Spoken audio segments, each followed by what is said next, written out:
요즘에 저를 좀 사칭하는 불법 리딩방이나 텔레그램 또 단톡방들이 굉장히 좀 많아지고 있는데 각별히 여러분들이 좀 주의를 했으면 좋겠어서 이렇게 좀 영상을 찍게 됐고요. 실제 피해 사례들도 좀 있는 것 같아요. 저는 이런 리딩이라든가 이런 걸 전혀 하고 있지 않거든요. 저를 사칭한 어떤 문자가 온다거나 그런 걸 받으셨을 때는 그냥 무시를 하시거나 꼭 신고를 꼭 해주시면 좀 좋을 것 같습니다. 안녕하세요. 이베스트 투자증권의 염승환 이사입니다. 계좌를 신규 개설한 고객님께 요약집 주식 상품권 10달러를 드리는 이벤트를 진행합니다. 영상 하단 더 보기란을 통해 많은 참여 바랍니다. 네, 안녕하세요. 이베스트 투자증권 염승환 이사입니다. 오늘 2023년 10월 24일 시장 함께 읽기 시작을 좀 하도록 하겠습니다. 제가 내일은 오전에 이제 일정 때문에 라이브는 없고요. 제가 이제 녹화 방송 저녁에 시장 함께 읽기는 내일 올려드릴게요. 그래서 내일 오전에는 제가 3%도 안 나갑니다. 그래서 내일은 이제 저녁에 시장 함께 읽기 한번 시청해 주시면 감사할 것 같고요. 네. 요즘에 아주 주식 시장이 난리가 아닙니다. 그냥 오늘도 아침에 그냥 급락했다가 또 오후에 지금 급반등하고 있잖아요. 정말 어려운 장인데 중심 잃지 마시고 지금은 투자를 하는 게 맞아요. 맞고 다만 이제 말처럼 쉽지는 않죠, 당연히. 그래서 포트폴리오를 재편하시거나 제일 안 좋은 건 그냥 파는 거예요. 장 안 좋을 것 같아서 파는 건 정말 아니고요. 끝까지 버티시거나 포트를 재편하시거나 신규 투자를 하시거나 이런 쪽으로 어쨌든 시장에 지금은 맞설 때입니다. 반대로 해야 된다. 그 말씀을 좀 다시 한번 드리고 싶고, 오늘 일단 여러 가지 오늘은 좀 보고서 내용이 좀 많은데 미국의 전략 비축유 매입, 중국 탐방기, 여기 중국 소비주도 좀 이 내용을 읽어보니까 나쁘게 볼 필요는 없는 것 같아요. 중국 소비주도 한번 갔다 완전히 망가졌잖아요. 가격도 이제 싸졌고 괜찮을 것 같고, 인터로조 오랜만에 보고서 나왔고, 유한양이 좀 아쉽죠. 임상 실패는 아닌데 아무튼 주가 반응은 별로 안 좋습니다. 그리고 LNF 이게 제가 잘못 썼네요. LNF죠. LNF 어제 수주 아직 확정된 건 아니고 20종 규모의 유럽 노스볼트 공급 가능성이 있다, 그런 보도가 있었고, 태웅, 그다음 중국의 반도체, 그다음 넥센타이어, 저희 당사에서 나온 반도체 소부장 관련된 이슈 내용까지 해서 한번 전달을 해드리겠습니다. 좀 빨리 한번 진행을 해볼게요. 일단 미국 에너지부에서 이거 기억하실지 모르겠지만 전략 비축률을 저는 미국이 굉장히 크게 실수했다고 보는데, 올해 연초에 기억하실지 모르겠어요. 유가 68에서 72달러 오면 전략 비축률 사겠다. 실제 왔어요. 근데 미국이 안 샀어요. 사야 되는데. 그리고 유가 90달러 가버렸죠. 아마 멘붕이었을 거예요. 그때 아니 살 때 사야 되는데, 그러니까 이런 거죠. 주식도 그래요. 내가 원하는 가격이 왔으면, 확실하다 싶으면 그냥 물리더라도 과감하게 충분히 이제 저렴한 가격이면 들어갈 필요 있는데, 그거 더 빠질 수 있지 않을까? 그리고 당장 올라갈까? 이러다가 놓치는 경우들도 아마 경험하셨을 거예요. 근데 아마 지금 미국도 좀 그런 상황 아니었나. 전략 비축유라는 거 이제 미국이 원유를 저장을 해놓는 거잖아요. 비상시에 쓰려고. 근데 그거를 작년에 유가 급등할 때 많이 팔아버렸죠. 유가 떨어뜨리려고. 그래서 채워 넣어야 되는데 가격이 진짜 좋은 가격 왔거든요. 근데 안 산 거예요, 그냥. 방치한 거죠, 그냥. 더 떨어질 것 같은데, 분위기가. 당시에는 60달러 분위기였어요. 그게 어떻게 됐어요? 90달러 그냥 가버리니까. 아예 못 사는 거예요, 그냥. 다 놓쳐버렸죠. 놓치고 지금은 유가 90달러 정도, 지금 85달러죠. 그래서 이걸 바꿨어요. 이제 79달러 깨지면 사겠다. 그러니까 결국엔 이제 유가의 하단은 정해졌습니다. 요걸 기억하시면 돼요. 그래서 원유 가격은 80하고 90에서 계속 박스권 같아요, 당분간. 그래서 크게 내려갈 요인도 별로 없어 보이고, 그렇다고 여기서 더 크게 올라갈 이란이 참전하는 것만 아니면 가능성도 높진 않은 것 같습니다. 그래서 요 의미는 어쨌든 미국이 좀 유가의 하단을 설정을 해버렸다. 유가는 79달러 정도면 바닥일 가능성이 높다. 이렇게 보시고, 이 SPR, 이게 전력 비축인데 엄청 꺾였죠. 이걸 채워 넣어야 되거든요. 지금 수요일 16일치밖에 안 돼요. 90일치까지 채워 넣어야 되는데. 그래서 아마 80달러 깨지면 그 원유를 아마 살려고 하지 않을까 이렇게 보고 있습니다. 자, 그리고 이제 중국 탐방기 뭐냐면 내수 아직 좀 힘들어요. 살아나는데 기대하는 성장은 어렵다고 합니다. 아직까지. 이게 삼성증권의 애널리스트 분이 현재 애널리스트랑 질의응답해서 이제 적은 거기 때문에 이거는 그 전문가 개인의 의견입니다. 그거 참고해 주세요. 이게 진실이라는 건 아니에요. 그 사람의 의견, 중국에. 예, 그렇게 생각을 해서 아, 지금 중국의 애널리스트는 이렇게 보고 있구나. 자기네를. 이렇게 생각해 주시면 좋겠고 우리보다 더 잘할 거 아니에요. 그죠? 현실적으로. 중국 소비는 좀 성장세가 둔화됐는데 어쨌든 옛날처럼 좋아지긴 좀 쉽지 않다 이렇게 보고 있고 내수 부진도 지금 장기화되고 젊은 세대 고용 문제 요즘에 대학생들 졸업하고 대학원 바로 간대요. 그 다음에 탕핑족이라고 집에서 그냥 가만히 아무것도 안 하는 거 그냥 무기력하게 있는 거 그걸 탕핑족이라고 하거든요. 그런 그 세대들이 많이 늘고 있다고 합니다. 저축만 하죠. 미래가 불안하니까. 그리고 트레이딩 다운은 내가 중요하지 않다고 생각하는 제품은 값싼 거. 그러니까 내가 꼭 사야 되는 어떤 브랜드 제품들이 있죠. 그런 건 쓰죠. 사는데 어떤 이제 내가 매일매일 소비를 하거나 뭐 예를 들면은 내가 뭐 여러분들 뭐 아침마다 뭐 드실지 모르겠지만 예를 들면 이런 거지. 커피 같은 걸 내가 스타벅스를 정말 선호한다면 모르지만 트레이딩 다운은 뭐냐면은 커피를 내가 뭐 보면 이제 중저가 브랜드를 많이 선호했는데 중저가 브랜드 우리나라 많잖아요. 그 중에 그래도 나는 뭐 예를 들면 뭐 이 백종원 씨의 백다방 요걸 선호했는데 봤더니 어떤 다른 브랜드가 더 싼 걸 지금 갖고 나온 거예요. 그걸로 가버린다는 얘기예요. 그냥 그걸 트레이딩 다운이라 그래요. 그러니까 그냥 바로 더 싼 걸 찾아 이동해 버리는 거죠. 그게 중국에 펼쳐지고 있고 1위가 알리바바, 2위가 징둥닷컴인데 지금 매출이 감소하고 있고요. 3위 핀도도가 정말 가성비로 무장한 회사죠. 예전에 한번 소개해드렸던 것 같아요. 제가 보고서 보여드렸는데 핀도도가 중국의 대표적인 가성비 쇼핑몰입니다. 온라인. 매출이 급증하고 있어요. 싸게 팔거든요. 이들보다. 글로 가버리는 거죠. 그리고 중국인 해외여행 수요 전망은 이렇게 그럼 소비 안 좋은데 무슨 해외여행이냐. 근데 어차피 해외여행 가는 사람은 중국 안에서도 정해져 있어요. 소득이 돼야죠. 아니 소득이 적은데 해외여행 가기는 어렵죠. 중국도 뭐 굉장히 잘 사는 사람도 많고 중산층도 있기 때문에 그 사람들은 해외여행을 줄이진 않을 거다. 그리고 50% 정도밖에 안 된대요. 2019년과 비교해 봤을 때. 그래서 더 늘어날 여지가 있고 항공권이 부족하고요. 비자 발급 지연 때문에 지금 못 오는 거지 돈이 없어서 못 오는 건 아니라고 합니다. 그러니까 이걸 보면서 느낄 수 있는 거 중국 사람들이 앞으로 내년에 더 많이 올 수도 있겠구나. 그럼 우리나라 중국 소비주는 좋겠죠. 호텔, 뭐 카지노 이런 회사들 좋을 수 있죠. 그죠? 그러니까 이런 것들을 한번 고민을 해보는 거죠. 그 다음에 애국 소비. 중국이 자기네 나라 제품만 쓰는 건데 근데 그런 것들이 좀 많이 넓어지고 있대요. 그냥 제품 좋고 트렌드에 맞으면 꼭 무조건 뭐 국산 안 쓰겠다. 이렇게 약간 변하고 있다. 이거는 우리나라한테는 좋은 거죠.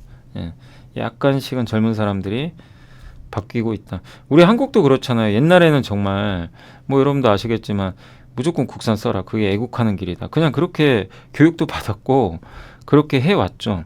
일제 쓰면 뭐 그냥 진짜 완전히 그 약간 안 좋게 취급받기도 했었고 옛날에 그랬던 것 같아요.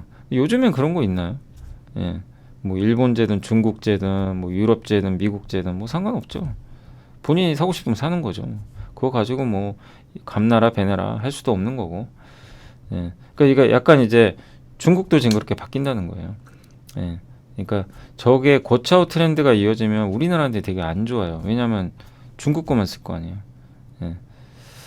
물론 이제 우리가 이제 국산품을 뭐 이렇게 옛날에는 강요를 많이 했죠. 근데 이제 지금은 그러지 않는 게 또 워낙 우리 요새 TV 보면 우리나라 제품이 훨씬 좋잖아요. 옛날엔 소니였죠. 옛날엔 한 2, 30년 전에. 지금 뭐 소니보단 당연히 삼성, LG가 점유율도 훨씬 높고 그래서 우리나라가 더 잘 만드는 것도 있겠지만 어쨌든 이제 중국도 이런 게 좀 바뀌어간다. 일본 상품 불매운동은 그렇게 우리 생각하는 것처럼 심하진 않다고 합니다. 네, 그런 내용으로 보시면 되겠고 중국 소매 판매 둔화되고요. 고용, 저축은 늘고 구조적으로 중국의 기대 성장하기 좀 어려운 상황이고 다만 여행은 많이 올 것 같다. 좀 늘어날 것 같다. 회복은 그렇게 좀 보시면 좀 좋을 것 같습니다. 특히 중국이 못 만드는 거 화장품 ODM 못합니다. 잘. 그 중국 여행은 중국인들이 한국에 많이 올 거고 중국이 젊은 사람들이요 한국에 대한 선호도가 높대요. 그 여행지로 이런 것들 이런 부분은 상당히 긍정적일 수 있는 거죠. 그래서 중국에 기대서 성장하기는 어렵고요. 중국 사람들이 꼭 우리나라 제품을 쓰게 만드는 그런 경쟁력 있는 브랜드만 아니 그런 제조업체만 좀 살아남을 수 있는 그런 시대로 확실히 바뀌어가는 것 같습니다. 자 그리고 이제 인터로저는 요 콘택트 렌즈 있죠. 일회용 렌즈 만드는 기업이고 연평균 11% 성장했고요. 글로벌 시장보다 훨씬 높은 성장. 영업이익률이 굉장합니다. 20%가 넘어요. 이건 뭐죠? 그만큼 경쟁력이 있다는 얘기예요. 상반기도 실적 되게 좋았고요. 요즘에 좀 주가 빠졌지만 그리고 실리콘 이게 근데 앞으로 메인 이벤트는 올해 4분기에 미국에 FDA 허가받을 수가 있대요. 이러면 시장이 열리겠죠. 그래서 그 얘기를 좀 해드릴게요. 그래서 글로벌 콘택트 렌즈 시장이 22조인데 32년까지 연평균 5% 성장할 것 같고 근데 인터로저는 점유율이 1%밖에 안 된대요. 이 얘기는 뭐냐면 그거밖에 안 돼? 이럴 수 있지만 그만큼 더 성장할 수 있다는 의미로 보셔도 좋을 것 같습니다. 그러니까 이걸 뭐 나쁘게 보실 필요는 없는 것 같아요. 그래서 현지 유통사 예. 그러니까 이 저 렌즈를 유통하는 회사들이 따로 있거든요. 거기서 PB 상품 있죠. 예.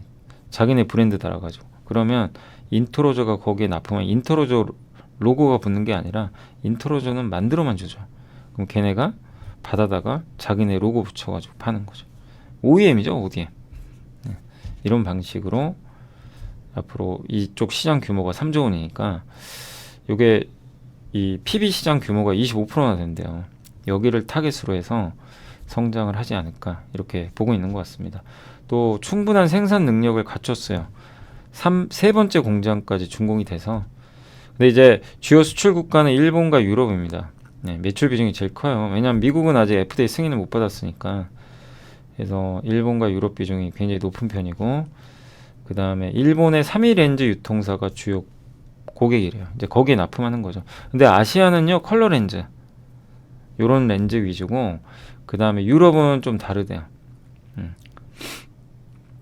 그래서 일단 이제 프랑스 쪽에는 요 회사를 통해서 공급망을 확장하고 있다. 이렇게 보시면 되겠고 유럽 같은 경우는 클리어 렌즈 있죠. 예, 색깔이 안 들어간 그쪽이 좀 중심인데 컨택트 렌즈는 두 가지래요. HEMA랑 실리콘 둘 중에 하나로 돼 있는데 HEMA는 싸요.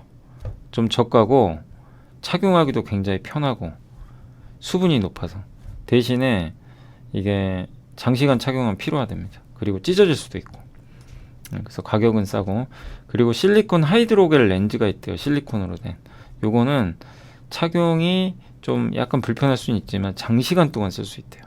쓰는 거는 예, 내구성이 좋고 건조함을 좀 느낄 수도 있지만 이런 단점도 또 최근에 많이 보완이 됐다고 합니다. 인터로저 제품은 이 유럽 경쟁사들보다 좀 더 뛰어나다고 판단을 하고 있는 것 같고요. 전체 매출 대비해서 실리콘 요 하이드로겔 요 비중은 18%. 근데 꾸준히 올라간대요. 근데 이제 앞으로 핵심은 실리콘인 게 왜냐면 FDA 이번에 4분기에 승인을 받으면 이제 미국에 이걸 납품을 할 수가 있어요. 미국 시장이 제일 커요. 전 세계에서. 예. 여기를 뚫으면 시장이 바뀌어 버리는 겁니다. 그럼 주가가 밸류업 하겠죠. 이게 어려운 게 진짜 받는 거 맞아 이제 이거죠.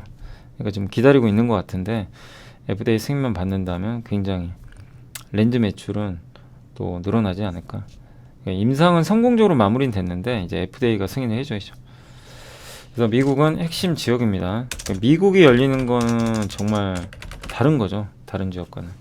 그래서 레벨이 달라질 것 같다. 그리고 유럽과 미국은 클리어 렌즈 수요가 높고 컬러 렌즈는 아시아.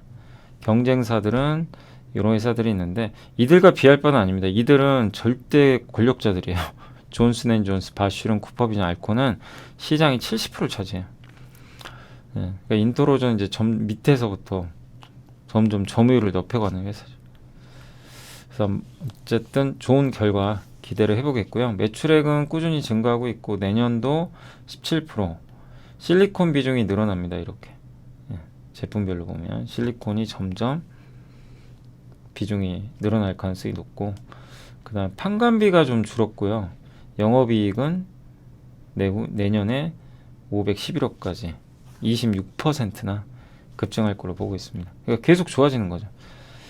그리고 콘택트 렌즈의 글로벌 시장 점유율인데 이제 인터로즈는 이쪽에 속해 있는 거죠. 어떻게 보면 1% 정도 되는데 저 안에서 이제 23% 차지하는 저 기타 부분에서 좀 존재감을 높이지 않을까 이렇게 보고 있고, 국가별 컨텐츠 렌즈, 컨택트 렌즈 이제 매출액 비교인데요. 예. 일본하고 미국이 제일 크죠. 근데 일본에서는 잘해요. 매출을 많이 내고 있는데 이제 미국의 FDA 승인 받으면 레벨이 달라질 수 있다. 이렇게 보시고 주가는 다시 내려왔습니다. 그러니까 이런 게 가치 투자예요. 뭔가 뭐냐면 매크로 환경이나 이런 건 되게 안 좋잖아요. 그래서 주가 다 빠집니다. 뭐 인트로즈만 빠지나요? 다 빠지죠. 뭐 거의 전 종목이 다 급락하는데 이 상황에서 이 회사는 근데 이제 관건은 이게 이 조건이 맞냐, 이대로 실적 잘 나오는 거 맞아? 이거죠. 그걸 어떻게 알아요? 근데 지금 당장 나와봐야 아는 건데, 애널리스트들이 하는 역할이 이런 거잖아요. 추정하는 건데 틀릴 때도 많이 있죠. 그렇지만 어쨌든 이제 이 의견이 좀 맞다면 이게 가치 투자죠. 예. 기업 가치는 올라가잖아요. 주가는 빠지고. 그러니까 이게 맞다는 전제하에서는 이런 급락장에 투자를 해야 되는 기업 중에 하나인 거죠. 그러니까 이 조건이 맞으면, 예. 그게 좀 가치 투자다. 이렇게 보시면 좋을 것 같아요. 어쨌든 이 수치들이 잘 맞았으면 좋겠고, 지금 주가는 좀 많이 내려와 있다.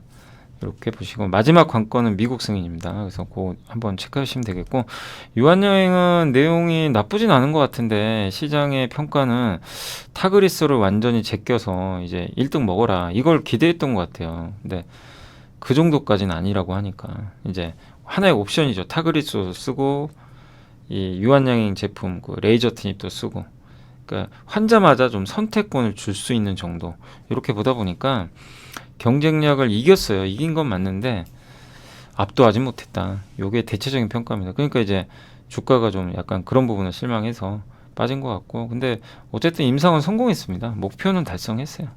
분명히 성공했고, 다만 아쉬운 건 MPFS, 그러니까 암이 더 이상 진행 안 하는 기간인데 OS는 이제 암 환자가 전체 생존하는 기간이에요. 요건 공개가 아직 안 됐어요.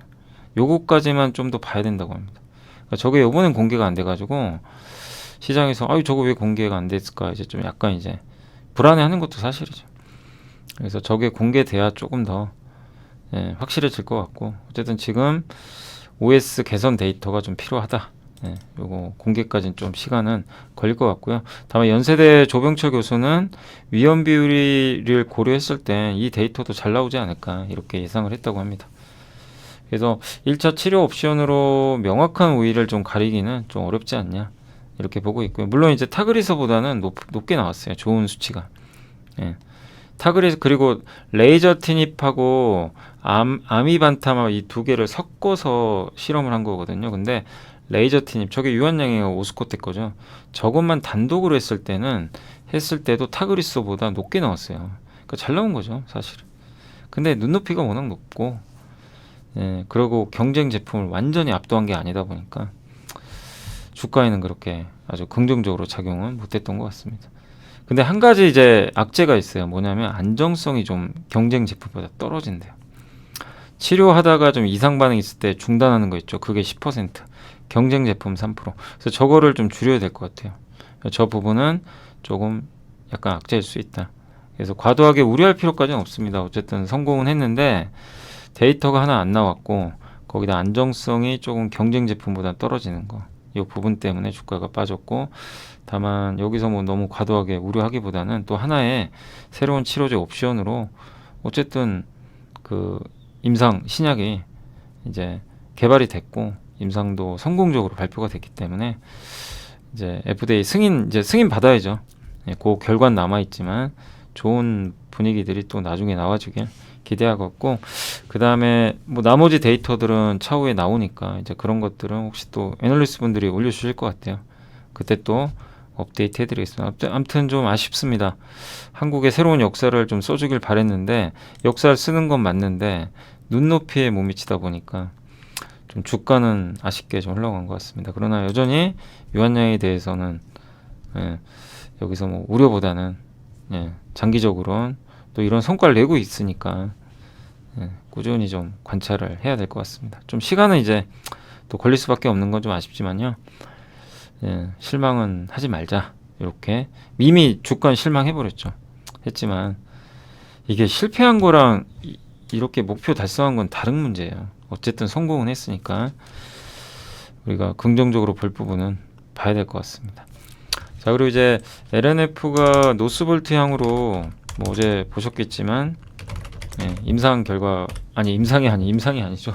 그 배터리 공급한 양극재 공급한다 이 뉴스가 나왔고 아직 공시는 안 나와서 좀 더 봐야죠. 근데 아마 저렇게 언론사에 나올 정도면 크게 나올 정도면 거의 뭐 가능성은 높지 않나 싶고요. 20조 그 스웨덴의 배터리 제조사 노스볼트 여기서 아마 BMW나 폭스바겐 쪽으로 들어갈 것 같습니다.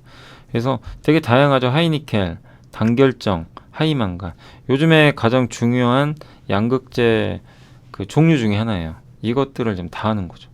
특히 단결정 결정이 하나면 안 부러집니다. 이 양극재가 그죠? 한번 제가 함께 배우기 시간에 한번 알려드렸죠. 단결정 그걸 써야 된다. 이게 자꾸 충방전을 해서 왔다 갔다 하다 보면요 거기에 전액이 들어가요. 다결정은 틈 바구니로 이 결정이 많으니까. 근데 단결정 하나잖아요. 못 뚫고 들어가요. 그래서 오래 써요. 성능도 좋고. 그래서 이 단결정 분야에서 LNF가 굉장히 경쟁력을 또 갖고 있기 때문에 이런 부분들은 확실히 기술력은 분명히 있는 거죠. 하이니켈 부분도 굉장히 기술력이 높고요. 그리고 유럽의 이제 배터리셀 시장 규모는 우리나라는 더 이상 투자를 지금 안 하고 있고요. 이 유럽 업체들이 할 텐데 이들 업체들의 문제는 뭐냐면 그 투자를 할 텐데 아직 양산 경험이 좀 부족해요. 그 밸류 체인이 제대로 구축이 안 돼 있습니다. 이들을 뒤에서 뒷받침할 그런 양극재나 다른 소재가 조금 이제 뒷받침이 안 된 거죠. 근데 이거는 우리나라 배터리 기업들한테는 좀 부담이지만 소재 업체한테는 호재예요. 왜냐하면 이들이 중국 걸 쓰겠습니까? 그죠? 기껏 이거 만들어 놓고 또 소재를 중국 거 사와 가지고 그러진 않을 것 같고요. 그러면 우리나라 기업들이 좀 수혜를 받지 않을까 이렇게 보고 있고 꼭 이 양극재뿐만이 아니라 뭐 SKC가 하는 동박도 있어, 뭐 분리막도 있을 거고 이런 쪽이 그러니까 여기서 이걸 좀 보시면 좋을 것 같아요. LNF로 끝날 문제가 아니라 노스볼트 아니면 뭐 ACC, 파워코, 블랙스톤, 프라이어 이런 기업들이 어떻게 보면 이제 배터리 스타트업 기업들인데 유럽에 이 회사들이 공급망을 구축을 해야 되거든요. 그럼 검증된 한국 걸 쓸 가능성이 높거든요. 그러니까 이거는 LNF만의 호재라기보다는 우리나라 지금 유럽에 특히 공장을 갖고 있거나 이런 소재 업체들한테 상당히 의미 있는 호재가 아닌가라고 보고 있습니다. 좀 크게 보면 그렇게 보시면 좋겠고 어쨌든 이제 LNF는 잘하고 있는 거는 같은데 다만 지금 업황이 안 좋죠. 안 좋아서 조금 주가 회복까지는 시간은 걸리겠지만 내년 하반기에 4680 또 25년 하반기에 LFP 배터리 이런 것들까지 모멘텀 나와 있고 LFP까지도 대응을 지금 하고 있어요. 그래서 중장기적으로는 괜찮지 않겠나 이렇게 생각하고 있습니다. 어쨌든 이렇게 늘어나고요. 유럽의 배터리 셀 규모입니다. 유럽도 투자가 들어가면서 한국 기업들의 소재 기업들의 수혜를 좀 기대를 해봐도 좋지 않을까라고 생각을 합니다. 자, 그리고 이제 태웅은 이제 풍력 회사죠. 우리가 이제 함께 배우기에서도 여러 번 공부를 해봤지만 한 번 더 공부해 주시면 좋을 것 같고 요새 풍력이 너무 안 좋은데 단조는 뭐죠? 대장장이들이 우리 조선시대 사극 보면 탕탕 두드리잖아요. 아니면 칼 탕탕 그게 단조입니다. 두들겨 가지고 원하는 형태로 만들어 주는 거예요. 자유단조랑 이제 자유단조 말고 단조가 종류가 두 개인데 하나가 제가 갑자기 이름이 기억 안 나는데 아무튼 자유단조랑 그 이제 약간 다른 단조가 하나 더 있거든요. 근데 그게 뭐냐면 자유단조는 큰 걸 만들어요. 금형을 사용할 수 없는 아주 규격이 아주 크고 틀에 박힌 게 아니라 엄청 큰 거. 풍력 플랜트 조선 원전에 쓰는 거. 그래서 줌 제작 방식이에요. 근데 그 반대편에 있는 단조는 틀을 만들어서 그냥 넣어가지고 대량 생산. 근데 태웅은 요겁니다. 자유단조가 비중이 높고요. 그래서 인곳이나 라운드 블룸 같은 원재료를 이용해서 전기를 이용해서 철을 뽑아내는 거예요. 철을 만드는 이게 전기로. 고로는 그 철광석을 이용해서 만드는 거. 그래서 태웅은 전기를 갖고 있어요. 그래서 실제로 저 철광 제품을 원재료 있죠. 이걸 자기가 직접 만들어요. 만들어서 단조를 해가지고 예, 탄소광 같은 걸 만들어냅니다. 그래서 원가 절감할 수 있는 거죠. 그래서 태웅은 전기료 원재료가 고철 있죠, 고철. 이 고철 가격이네. 고철 가격이 떨어지면 좋아요. 예. 전방산업, 풍력, 산업기계, 조선, 해외플랜. 산업기계는 주로 굴삭기 쪽이고요. 조선은 선박 엔진에 많이 들어갑니다. 근데 매출 비중의 40% 이상이 풍력이에요. 그래서 요새 주가가 안 좋은 겁니다. 풍력이 안 좋으니까. 그리고 상반기에 탄소광, 이게 판매하는 제품 가격이거든요. 이게 톤당 239만 원으로 작년보다 45%나 급증했고, 반면에 원재료 가격은 마이너스 2.4% 떨어졌어요. 그러니 마진이 좋아서 지난 2분기 실적 엄청 잘 나왔죠. 그래서 2만 원 넘어갔잖아요. 실적 때문에.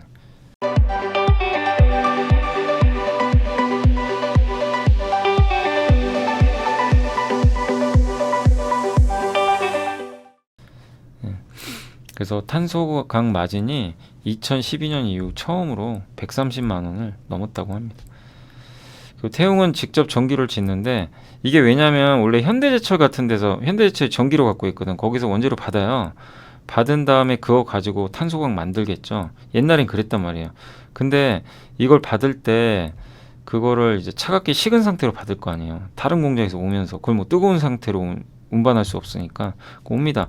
식었는데 이거를 다시 단조 공정으로 모양을 만들려면 0에서 1250도로 올려버려야 된대요, 온도를. 이때 가스 같은 그 연료비가 너무 많이 들어간대요. 이제 많이 들어간다는 얘기죠. 이걸 다시 달궈야 되니까. 근데 바로 옆에 4km 떨어진 옆에 공장이 있거든요, 전기로. 거기서 이제 태운 거잖아요. 이걸 만들어요. 그러니까 옛날에 현대제철에서 봤던 걸 직접 만들어요, 지금. 근데 옆에 바로 있다 보니까 핫박스 뜨거운 이 상자에 담아가지고 운반을 하는데, 그러면은 이게 온도가 750도래요. 그걸 그대로 가져가는 거야. 그럼 조금만 올리면 되죠, 온도를. 그러니까 이게 굉장히 저런 면에서 가스 비용, 전력 비용을 확 줄여버리는 거죠. 그래서 이거를 했고, 다만 이게 부메랑이 돼가지고 너무 안 좋았어요. 2017년에 이걸 했는데 4천억 넘게 투자했는데 회사가 상폐당할 뻔했습니다. 돈 엄청 까먹어가지고. 업황은 안 좋죠. 감가상각비 계속 나가지고 4천억에 대한 매출도 안 되죠. 영업이익 3년 적자 봤죠. 감사보고서 한정 나와가지고 상폐당할 뻔하다가 작년에 풀렸어요. 예, 죽다 살아난 기업이에요. 근데 이제 왜 좋아지냐 그러면 감가상각비가 많이 줄었고요. 300억에서 200억 초반으로 확 줄었고요. 가동률 개선되고 고철 가격 떨어지고 전력비 감소. 그래서 영업이익률이 13% 나왔습니다. 예. 그리고 원래 제강 공장, 저기 전기료 공장 있죠. 이게 70만 톤 중에 35만 톤 생산해야 흑자가 난대요. 근데 지금 그 좀 노력을 해가지고 20만 톤만 생산해도 손익분기점. 예. 가동률이 좀 낮아도 돈을 번다는 얘기예요. 그만큼 노력을 한 거고, 또 경쟁사들이 대부분 없어졌어요. 평삼, 마이스코, 현진 소재 이런 기업들이 우리 한국의 경쟁사인데 지금 없어졌죠. 부도나거나 상폐당했어요. 그러니까 이제는 시장을 장악해 버렸어요. 혼자 살아남았어요. 그나마 경쟁사가 저기 이제 그 어디죠? 일본, 그다음에 스페인 요런 회사인데, 주로 이제 풍력 부분의 경쟁사는 스페인 회사밖에 없어요. 여기랑 경쟁. 그러니까 세계적으로도 경쟁사가 없어요. 시장은 커지는데 독과점으로 가는 거죠. 그래서 태웅은 굉장히 이런 부분이 매력이 있는 거죠. 경제적 해자를 갖고 있잖아요. 남들 망했는데 혼자 살아남았어요. 그리고 수직 계열화 끝냈고 대량 생산으로 뽑기만 하면 돼요. 근데 지금 중간에 암초를 만났죠. 고금리, 풍력이 안 되니까. 그러나 그게 영원할 것 같지는 않기 때문에 오히려 좀 좋은 기회가 아니겠나 이렇게 보고 있고, 경쟁력도 뛰어나고 퍼도 낮고 8.5배. 예. 그래서 글로벌 시장에서도 이렇게 자체적으로 원재료까지 다변화한 건 정말 보기 드문 거죠. 그래서 정말 어려운 것들을 다 겪고 유일하게 한국에서 살아남았기 때문에 비교할 기업도 없고요. 예. 독보적인 그런 기업입니다. 풍력이 비중 높고 요런 데 많이 쓰여요. 주로 풍력 쪽이고요. 뭐 이렇게 조선 쪽에도 들어가고 참고하시고 앞으로 전방 산업은 좋아지겠죠. 굴삭기 수출도 늘어날 거고 장기적으로는 요즘엔 다 안 좋아요. 이쪽이 지금 조선도 수주 잔고 많은데 괜찮고 플랜트 그러니까 전방 산업은 대부분 괜찮아요. 분기 수주도 지금 꾸준히 늘고 있고요. 탄소광 마진 요 마진이 올라가면 돈을 많이 봅니다. 고철 가격 떨어지고 산업 근데 이게 뭐 더 안 떨어질 수도 있지만 어쨌든 이제 하향 조정되다 보니까 긍정적인 것 같습니다. 그래서 이번에 조정 구간은 역시 마찬가지로 가치 투자 영역으로 좀 진입한 구간이 아닐까라고 생각은 하고 있습니다. 다만 풍력주들이 좀 본격적인 회복까지는 시간 걸리니까 그 점은 염두에 두시면 좋겠습니다. 그리고 우리나라 수출 경기가 좀 개선됐습니다. 어제 20일까지 평균 수출이 일평균이 8.6%나 올랐고요. 반도체도 감소폭이 확 줄었고 수입은 늘었지만 유가 상승 영향이고 다만 수입 중에 반도체나 정밀기기 같이 수출하기 위해서 수입하는 것들 있죠. 중간재. 이게 늘어난 건 좋고요. 또 수출 물가도 올라갔다고 합니다. 이게 마진이죠. 그래서 이거는 국내 기업 이익엔 긍정적이고 또 반도체 수출 물가 지수 순환주기가 20개월인데 현재 11개월 지났대요. 근데 변곡점에서 이렇게 올라가기 시작하나 봅니다. 이것도 좋죠. 수출 돌리고 반도체 역성장 줄었고 그 다음에 수출에서 수입 물가 뺀 거 플러스 나고 있죠. 에너지 제외한 수출입 물가도 오르고 있고 반도체 수출 물가 터닝하고 있죠. 그 다음에 순환 주기상 서서히 돌리고 있다. 이런 것들은 좀 긍정적이지 않겠냐. 이런 내용입니다. 자, 그리고 이제 그래서 우리나라 그래서 저도 막 힘들지만 증시가 막 이렇게 급락을 해도 제발 도망가시면 안 됩니다. 좀만 참아주시기 바랍니다. 반도체 괜찮습니다. 이렇게 자꾸 얘기하는 게 이것 때문에 그래요. 펀더멘털 때문에. 빠지는데 업황은 좋아지잖아요. 그래서 그런 거죠. 중국 반도체가 생각보다 이걸 보니까요. 좀 우리가 안심은 100% 못할 것 같아요. 중국의 화웨이가 이번에 메이트 60 프로 만들었는데 거기에 7나노 반도체 들어간 거 아시죠? 5G 탑재되고. 그래서 미국 전략국제문제연구소가 DUV 장비 활용한 SMIC의 7나노 대량 생산 가능성을 높게 평가했는데 SMIC가 지금 5나노 공정까지도 지금 시도하고 있대요. 이건 무서운 얘기죠. 아니 EUV 장비 하나도 없이 옛날 장비 가지고 5나노 지금 삼성이 4나노 하고 있잖아요. 3 어마어마한 속도예요. 인텔보다 이러면은 진짜 인텔이 뒤처질 수밖에 없는 거죠. 이 정도 상황이면. 그 진짜 무서운 나라입니다. 그냥 돈으로 그냥 해버리는 거예요. 뭐 회사가 안 망하죠. 아무리 해도 뒤에서 중국 정부가 돈 대주겠죠. 그래서 옛날에도 이 옛날 장비거든요. DUV. 이제 이것도 아마 수출 규제 들어갈 텐데 올해 연말 지나면 이제 수입 못할 겁니다. 중국.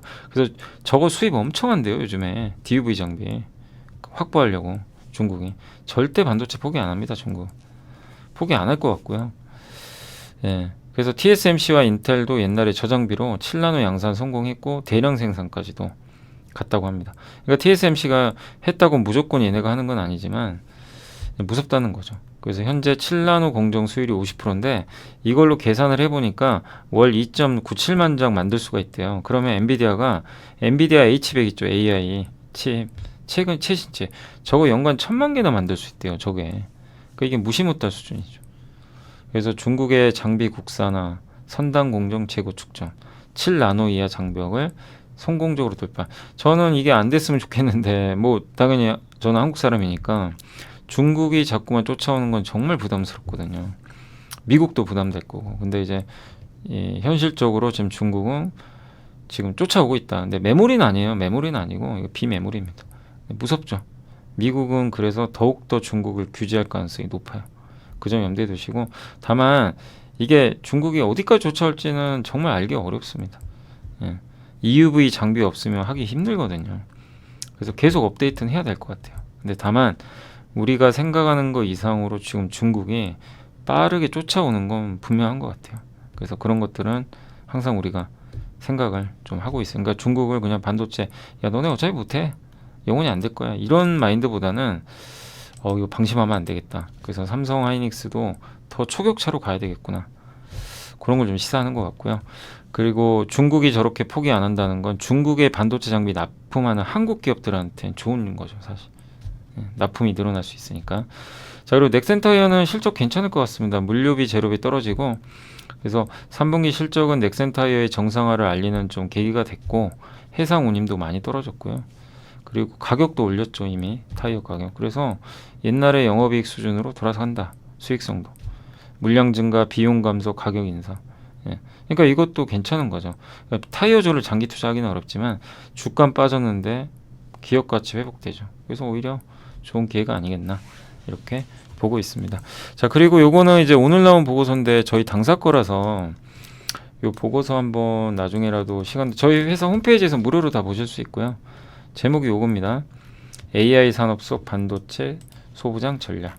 요걸 보시면 되고, 제가 어느 파트 좀 보여드릴 거냐면, 앞에는 그냥 이제 우리 많이 저도 설명드렸던 그 반도체 그 메모리 산업 뭐 이런 것들 설명이고요. 36페이지 제가 오늘 설명만 할게요. 요게 좀 의미가 있는 것 같아요. 36에. 그래서 거기서부터 한번 설명을 드리겠습니다. 36, 28. 그러니까 지금 하이닉스가 이쪽 시장을 장악하고 있는데 이분 의견은 그 삼성전자도 좀 주목을 하자, 그 의견입니다. 그래서 제가 미리 이제 여기 색칠을 좀 해왔는데, 삼성전자는 AI 칩 생산을 풀 턴키로 할 수 있잖아요. 세 가지. 그게 장점이죠. 파운드리는 TSMC가 하고요. 메모리 HBM은 하이닉스가 선두. 패키징은 TSMC. 근데 삼성은 이거 세 개 다 할 수가 있어요. 한 번에 다. 그런 걸 가능하다는 거죠. 이걸 다 턴키로 제공할 수 있다. 이게 장점인데, 근데 아쉬운 건 수주를 아직 못 받았잖아요. 그러니까 받기만 한다면 이 벌어진 하이닉스의 격차를 좁히지 않을까, 이런 내용입니다. 이렇게 보시면 되겠고, 삼성전자에 기대할 수 있는 빅테크 업체들이 지금 자체 칩을 많이 만드는데 그게 GAA 방식으로 지금 삼성은 하잖아요. 최신 선단 공정이죠. 훨씬 더 핀펫 TSMC보다 더 높은 경쟁력을 갖고 있거든요. 그래서 빅테크 업체들도 삼성 걸 쓸 유인은 많아지고 있어요, 실제. 선제적 도입. 우리 많이 공부했죠. 그래서 함께 배우기에 그 파운드리 편 GAA 그것도 예전에 올려드렸으니까 그거 꼭 공부해 보시고, 어쨌든 이번에 3나노 양산에도 성공을 했습니다. 이게 이렇게 내면이 닿는 거죠, 이렇게. 그래서 파운드리 사업부의 AI 칩 수주를 결정한 동의는 뭐냐면 수율이래요. 당연히 수율이 좋아야 된다. 수율이 높아져야 이게 의미가 있는 건데, 그래서 수율 향상을 해주는 장비 회사, 뭡니까? HPSP. 그 외로는 또 EUV 관련해서는 SNS텍, FST, 파크 시스템즈, 디자인하우스는 AD테크, 가온칩스. 우리 다 공부했어요, 사실. 소재업체 한솔케미카, 솔브레인, 동진세미케, 오사트, 후공정 서비스, 두산테스나 네페스, 이런 기업들이 좀 수혜를 받지 않겠냐. 그래서 일단 삼성전자 파운드리 쪽에 관련된 수혜 예상 기업이니까 요거는 한번 참고를, 저희 회사 홈페이지에 요 보고서는 다 있습니다. 무료로 보실 수 있으니까 한번 참고하시면 되겠고, 그 다음에 이제 메모리는 HBM인데 하이닉스가 거의 독점 공급할 가능성은 제기되지만 이건 제한적이다. 결국 삼성도 받을 거다. 그래서 양산 스케줄 보면 HBM3는 하이닉스가 이겼어요. 근데 HBM3 2는 비슷하게 아마 공급이 될 것 같아요, 내년에. 그래서 삼성과 마이크론도 쫓아갈 가능성이 있습니다. 그리고 SK하이닉스와 삼성전자 모두 TSV, 이 밑에서 칩 뚫고 들어가는 공정 있죠. 그 식각 공정인데 그건 램 리서치 걸 쓸 것 같고요. 주요 소재는 이제 나믹스라는 회사가 있는데 레소나, 라믹스, 여기가 이제 하이닉스에 주로 납품을 하는 걸로 알고 있어요. 근데 대부분 해외 업체가 많아서 우리나라 업체들은 큰 수혜는 좀 없는 편인데, 그래도 한미나 STI, PSK홀딩스 이런 기업들은 이제 여기에 관련은 돼 있으니까 좀 수혜는 예상이 되고요. 그 다음에 HBM 성장에 따른 또 수혜가 후공정 업체로도 이어진다, 라고 보는데, 그 회사 중에서 하나마이크론이 가장 큰 수혜를 받지 않겠냐라고 보고 있습니다. 요게 이제 HBM 추정 밸류체인입니다. 여러분도 아시다시피 뭐 램 리서치, HPSP, 이오텍. 예전에 삼성증권 보고서 기억나시죠? 지난주인가 지지난주. 거기서 이제 이오테크닉스를 제일 강조를 많이 했죠. 여기 이제 전공적인데, 후공정의 디스코가 이게 참 대단한 기업이죠. 이제 이거를 이오테크닉스가 도장 깨기 하려고 하는 거죠. 예. 이 시장에 진입하려고 하고 있고, 근데 현재까지는 어쨌든 우리나라 기업 중에서 한미반도체가 가장 독보적이죠. 후공정에서. 그 다음 STI, 여기는 하이닉스양, PSK홀딩스는 삼성양 돼 있고, 오사트는 하나마이크론 쪽이 좀 수혜를 받지 않겠냐, 이렇게 보고 있는 것 같습니다. 그리고 우리가 뭐 다 옛날에 공부했던 것들이니까 그냥 넘어갈게요. 공부 다 했던 거예요. 그리고 HBM에서 하이브리드 본딩이 도입이 되지만 당장은 뭐 핵심적인 역할을 수행할 우리나라 기업은 거의 없기 때문에 관찰은 좀 하자. 근데 당장은 아니고요. 패키징은 이제 마지막 검사하고 포장해 주는 거죠. 그래서 가장 중요한데, 이게 좀 패키징 능력이 좀 생산 능력이 부족해서 AI 칩이 병목 현상. 요 그림 많이 보셨죠? 예. 요게 HBM이고. 그래서 약간 좀 부족한 편인데, 삼성에게 이제 내년은 마지막 기회다. 이를 붙잡게요. 그러니까 삼성은 지금 급한 뭐냐면 수주를 따내야 되는데 아직 그게 없어요. 엔비디아든 AMD든. 그래서 내년에 이 아이큐브라고 하거든요. 삼성이 하는 거 이름이. 뭐 아까 TSMC랑 비슷해요. 여기서 엄청난 노력을 해서 수주를 따내려고 하겠죠. 그래서 아마 삼성이 저 수주를, 패키징 수주를 따내면 인텍 플러스가 최대 수혜래요. 왜냐하면 검사라니까. 이 패키징 있죠, 요거 전체를 검사하는 장비를 만들어요. 그래서 실제로 인텔 같은데 납품하고 있어요. 북미 인텔의 주요 고객 그 장비 회사 중에 하나입니다. 인텍 플러스가. 근데 삼성에도 이제 아마 납품을 하지 않을까. 삼성이 저런 수주를 따낸다면. 예, 같이 수혜를 받을 것 같고, 그 다음에 비메모리 테스트 장비 같은 경우는 국산화 성공한 게 엑시콘입니다. 우리 공부해봤죠, 예전에 한번. 엑시콘. 원래 엑시콘이 DDR5나 메모리 위주거든요. 낸드 이쪽인데 비메모리 국산화에 성공을 했는데 아직 그 고객사는 확보 못한 것 같더라고요. 근데 확보만 한다면 호재고, 그 다음에 오사트 업체 하나마이크론도 비메모리 테스트를 저런 장비를 받아다가 자기가 직접 해주는 거죠. 그 서비스를 공급을 할 것 같고, 또 두산 테스나와 네페스는 웨이퍼 있죠, 동그란. 그거 테스트만 하고 있고, 전체 테스트는 아마 하나마이크론이 유일하다, 이렇게 좀 나와 있는 것 같습니다. 이런 부분도 어쨌든 한번 참고를 해주시면 좀 좋을 것 같습니다. 네. 자, 그래서 투자 전략은 그동안 소외됐던 삼성전자의, 그러니까 하이닉스도 좋지만 삼성전자 밸류체인 좀 보자, 이 내용이고요. 그래서 파운드리는 HPSP, 메모리는 하나마이크론, 패키징은 인텍 플러스, 이런 기업들을 좀 눈여겨보자는 그런 의미이고, 타픽은 하나마이크론으로 제시를 해줬다는 거 좀 참고를 해주시면 좋겠습니다. 자, 그래서 일단 저희 반도체 오늘 보고서는 좀 간단하게 직접 보면서, 제가 이게 요약 안 하고 이게 보여드리면 사실 금방 하는데, 다른 증권사 거는 당연히 요약을 해야 됩니다. 뭐 왜 그런지는 아시죠? 예. 그래서 그게 또 당연히 예인 것 같고, 예.